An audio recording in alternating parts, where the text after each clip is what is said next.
United versus Liverpool. What an encounter. The game could have actually gone anyway. Liverpool could have won it, United could have won it. If United lost the game 2-1, or if United and Liverpool drew 1-1, 2-2, 3-3, or how the game ended up, for me, it's just a fair analysis of the game. Either team could have won it. Both teams had spells in the game where they both controlled the game. Also, both teams had spells in the game where they had really good chances. And there was a point in the game where each team, it was back and forth. It was actually like a basketball game. Now, did that suit Liverpool or Manchester United more? I feel like it's when the game was a lot more transitional, it suited Liverpool. But when the game slowed down, United was able to get their foot on the ball, was able to string a few passes together, switch the play when they had to. They created a lot of difficulties for Liverpool. So, after such a great game, I had to bring you the 3 things we learned about the game. So this brings me to my first point, which is Amorim got it right. Amorim got it right. And for once in a very long time, I can come out and say, watching Amorim tactically, I saw him outclass the other manager.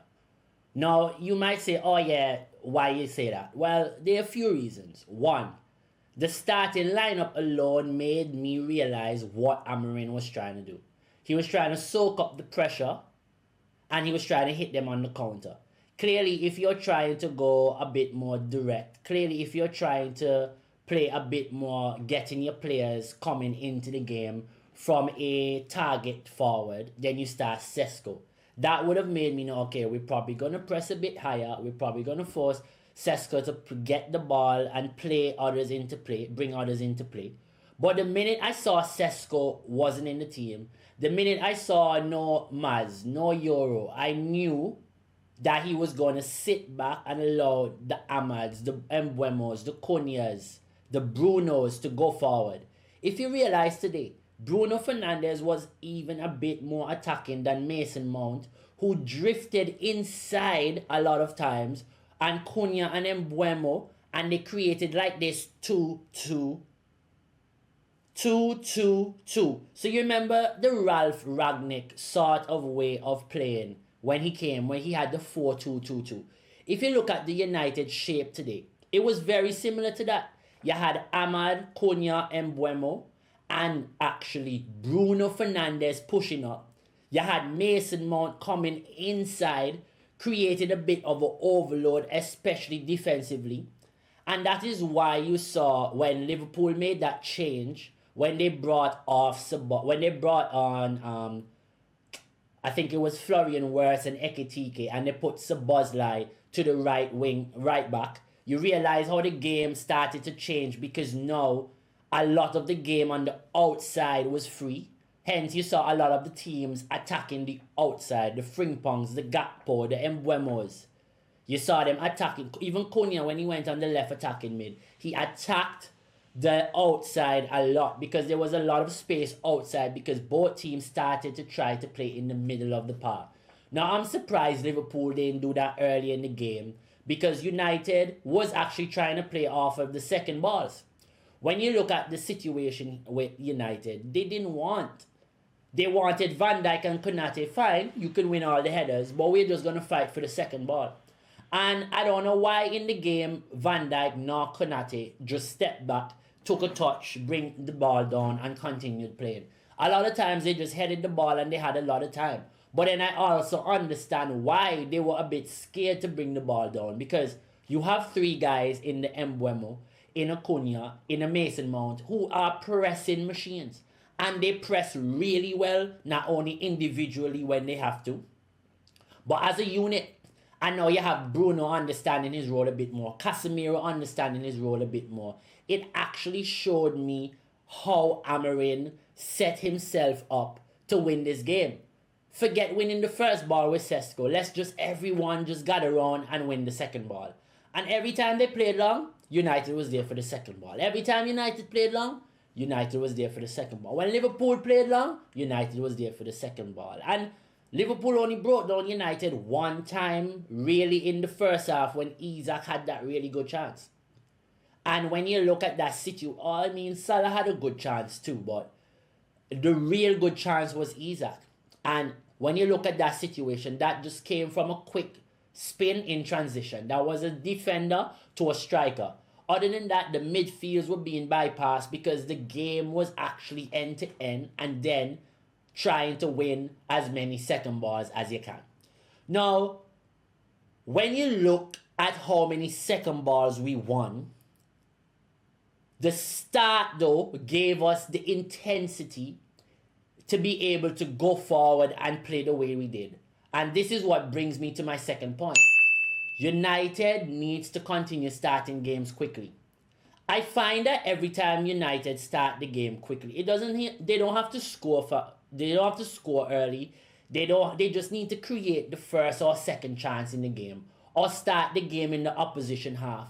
The outlook of the game is a lot better than when United sits back on the back foot when they start the game. If you notice, every game Amorim has started and United has started on the back foot, we've lost that game terribly. Every game we have started on the front foot, we've been able to win that game or get a result in that game. City started slow, you saw what happened.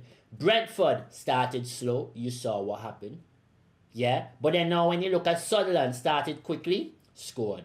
Liverpool started quickly, scored. Arsenal arguably started quickly and had chances to score but didn't. We hit the post 2 times. We had chances. So this is why starting the games fast, quick, and on the front foot is very important. Pressing teams in their half for the first 5 minutes for United, first 6, 7, 10 minutes of the game is very important because that sets a platform for this team who is still mentally, psychologically a bit scarred to get away from that and go into them having a better game, them building into the game, them understanding what they need to do and feeling comfortable with the instructions the manager has given them. Now you can say that for a lot of teams. A lot of teams need to start fast in order to be successful. But the top teams sometimes don't start fast and they build into the game, like Liverpool today. Liverpool didn't start well, but gradually as the game went on, Liverpool grew into the game to points where they dominated large parts of the game. I mean, based on possession, based on opportunities, based on them controlling the game on an whole. I don't think they did that. But in terms of them being able to get back into the game, cause United to sit back and have to play more on passion and grit instead of technicality and systems. This is what happens when a good team builds into a game. Now, when good teams build into a game, you then need your goalkeeper to pull off big saves. Because then this is what the difference is between a great team, an average team, and a good team. And yes, the goalkeeper and the striker, so the top and the bottom of the pitch, is very important and very isolated positions. And this is what brings me to my third point. Solomons is the truth. Solomons brings a certain confidence to Manchester United. You can feel it. You can feel the aura of this kid, and he's such a young player. And for me, it just speaks volumes of what is to come, what will come, and what will be. This guy, I'm saying it right now, he's going to be arguably the best goalkeeper in the world in a few years. No, you can already see the trajectory happening.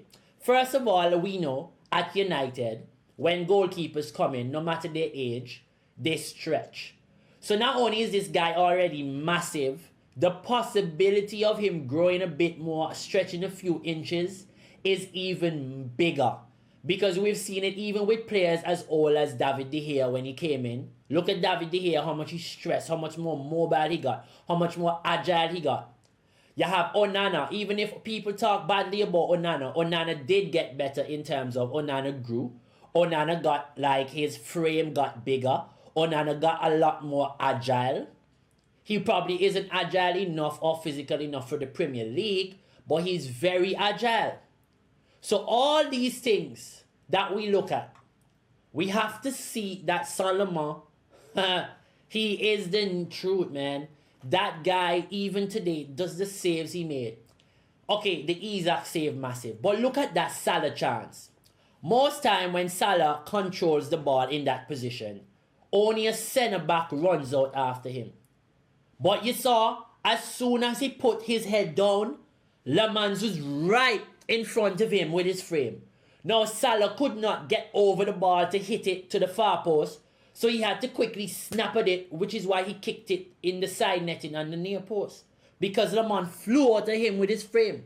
So he was either willing to take the shot to the belly, to the chest, to the face, some part of the body, or Salah had to pull off something spectacular to score against him. You know, even that shot that hit the goalpost. This guy is so comfortable in the goal. People will say, oh yeah, Gakpo, he beat the goalkeeper. He actually didn't. If you look at Lemmens again, and you look at the replay, he looks at the ball and moves his hand away. Because he realized, okay, I might get my hand on this, I might push it into the goal.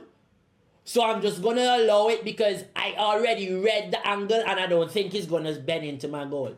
And maybe that is him taking a risk. But at the end of the day, it didn't go in. It hit the post. So I would say that his judgment was right. Because a lot of goalkeepers are friends with the goalpost. A lot of goalkeepers are friends with the goalpost. When goalkeepers make save or the ball hit the post, they thank the post. They say, well done. They say, well done. You know, they actually say, well done. So it's nothing new to me to see that Solomon put his hand away if he judged that the ball would have hit the post or the ball would have went outside. Now, another big thing for me with Lemmens was there was a point, the save with Isaac, I've said it, when I saw him make that save, most goalkeepers go with their hand, but he was already planted, he cut off the angle and he forced Isaac to hit it directly in the corner where he would put his foot. So again, angling off his goal, his positioning, excellent, because I think that was a poor thing for Onana. And the key thing that I watched Lemmens do today, it was one of the last corners of the game Liverpool got, 90 plus minute. The ball is whipped from Szoboszlai into the head of Van Dijk, Konate, that area. And Lemmens pushes away the player that was marking him. I think it was Kerkez. Pushes Kerkez away and goes and punches the ball out. That there tells me and shows me that this guy is ready for the next step. This guy is understanding what it means to be a Manchester United goalkeeper. And what I also like is he always relieves the pressure. The ball's in the air, jumps and catches it, goes down, relieves the pressure. The ball's coming into him, even if there's a striker near him, he chases the ball down, slows the game down, gets a few seconds on, picks the ball up. And you know, you don't really see a lot of young goalkeepers with that sort of composure. You know, a lot of people respect Emi Martinez for doing things like that. But you never hear them mentioning a young goalkeeper like a Kovac, like a... I don't remember any young goalkeepers at the moment. But you don't really hear them speaking about young goalkeepers having this sort of level of calmness, which comes usually with experience. So will United benefit from this? I think he's a great... Hey, to be fair, right? If Lemmens continues in the rate in which he's going, he'd probably be my signing of the season for United. And I know Mbuemo is looking good. I know Konya is looking good. I know these players are looking really good. But this goalkeeper, for me, is making a much bigger impact already in a few games that he's played than any player has made already coming in this summer. But yes, it's been your boy Yaya, always coming to you. Don't forget, please, to like, share, and subscribe to the page.